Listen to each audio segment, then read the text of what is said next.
Assalamu alaikum students. Today my topic is vibrations of crystal with monatomic basis. This is the lecture number 2 of the series, and it is very important lecture according to the exam point of view. It appears as the long question in your exam. First of all, we start with the Hooke's law. We assume the elastic response of a crystal is a linear function of the forces, and when we have the strong forces, then the elastic response will be more, means the crystal will be stretched or compress more, and when we have the weak forces, then the crystal will stretch or compress less. And the elastic energy is a quadratic function of the relative displacement of any 2 points in the crystal. When we have 2 points, then we use the word quadratic function, and elastic energy is a quadratic function of the 2 points.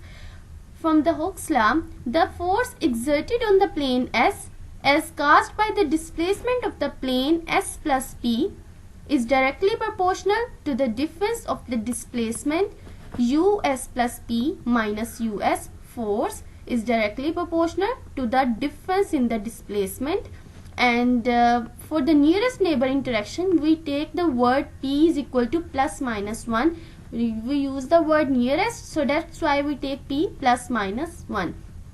Hence the total force on the plane S from the planes S plus 1 and S minus 1 is equal to Fs equal to C US plus 1 minus US plus C US minus 1 minus US. When the S plane interact with the S plus 1 plane, then the difference in the displacement is US plus 1 minus US. And when the S plane interact with the S minus 1 plane, then the difference in the displacement is US minus 1 minus US. From the Hooke's law, force is directly proportional to the difference in the displacement. So C here is the proportionality constant, and C is equal to force constant between the nearest neighbor planes for one atom in the plane. As we discuss about the monatomic basis, so we use the word one atom. And the equation of motion of the plane is, the equation of motion is F is equal to ma. So we solve it as F is equal to ma and A is equal to dV by dt, and V is equal to du by dt. U here is the displacement. So we have F is equal to m d square u by dt square. F is equal to m d square us by dt square equal to C us plus 1 minus C us plus C US minus 1 minus C US. We have minus US which will add up, and we will have minus 2 US. We take C as common. With time dependence, we will take the function u equal to u exponent minus iota omega t. We will take the double derivative of the u and put the value here.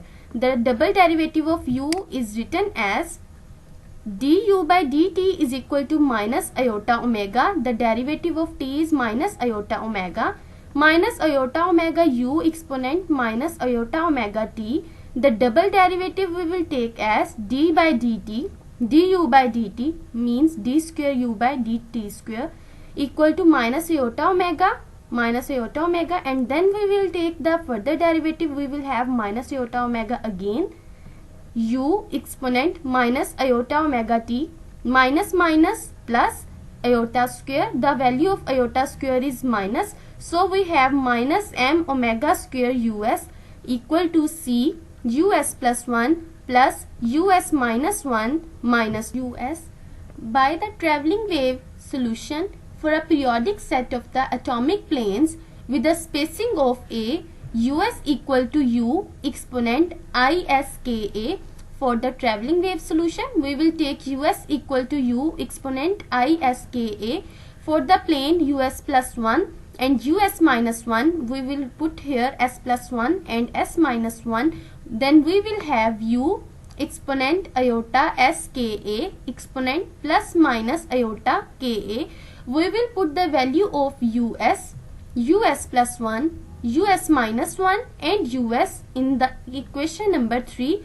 Then we will have minus omega square m us, put the value of us which is u exponent iota ska equal to c u, put the value of us plus 1, we will have exponent iota s plus 1 ka plus put the value of us minus 1, we have exponent iota s minus 1 ka, put the value of us, then we have minus 2 exponent iota s ka.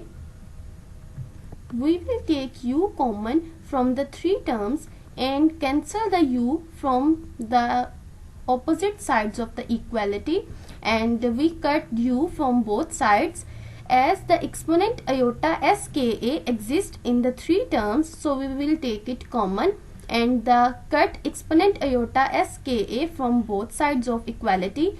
Now we have omega square m equal to minus c exponent iota ka plus exponent iota minus ka due to minus 1 and minus 2. Omega square is equal to 2c by m, 1 minus cos of ka. We have the value of exponent iota ka plus exponent minus iota ka as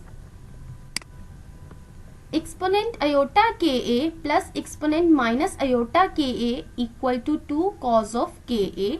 So we will put here 2 cos of ka, take minus 2 common, and then we have minus minus plus 2c 1 minus cos of ka. Here m is multiplied, it will be divided on the other side of equality. At the first Brillouin zone, boundary condition is k is equal to pi by a and minus pi by a. You have to learn the value of the boundary condition pi by a and minus pi by a. This is the value of the boundary condition for the first Brillouin zone. Now slope of omega with respect to k is equal to 0. Now this is equal to slope, and d omega square by dk, we have to take the derivative of omega square with respect to k, and d omega square by dk, this is the constant, its derivative will be equal to 0, and derivative of minus cos of ka is equal to sine of ka, and the further derivative of ka is equal to a. So we have 2ca by m sine of ka equal to 0, and now we use the mathematical identity in equation 7, which is 1 minus cos of ka is equal to 2 sine square ka by 2, and we will put the value here 1 minus cos of ka, then we have 4c by m sine square 1 by 2 ka. Now take the square root of omega square, then we have omega is equal to 4c by m 1 by 2 power 1 by 2 magnitude of sine 1 by 2 ka. The square root will cancel out this square, and now we will discuss the omega versus k dispersion relation for the monoatomic lattice. Omega is the angular frequency and k is the wave vector.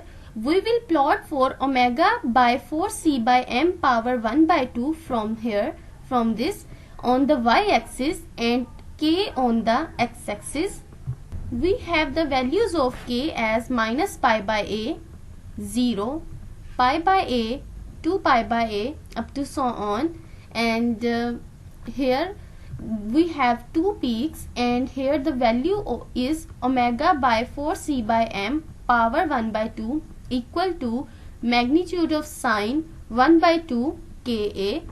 The plot of omega versus k, the region of k is less than 1 by a or lambda greater than a corresponds to the continuous spectrum approximation. Here omega is directly proportional to k. In this region omega is directly proportional to k. I hope students you understand the lecture clearly. So please subscribe my channel. Your subscription is very important for me. I will be very thankful to you. Allah Hafiz.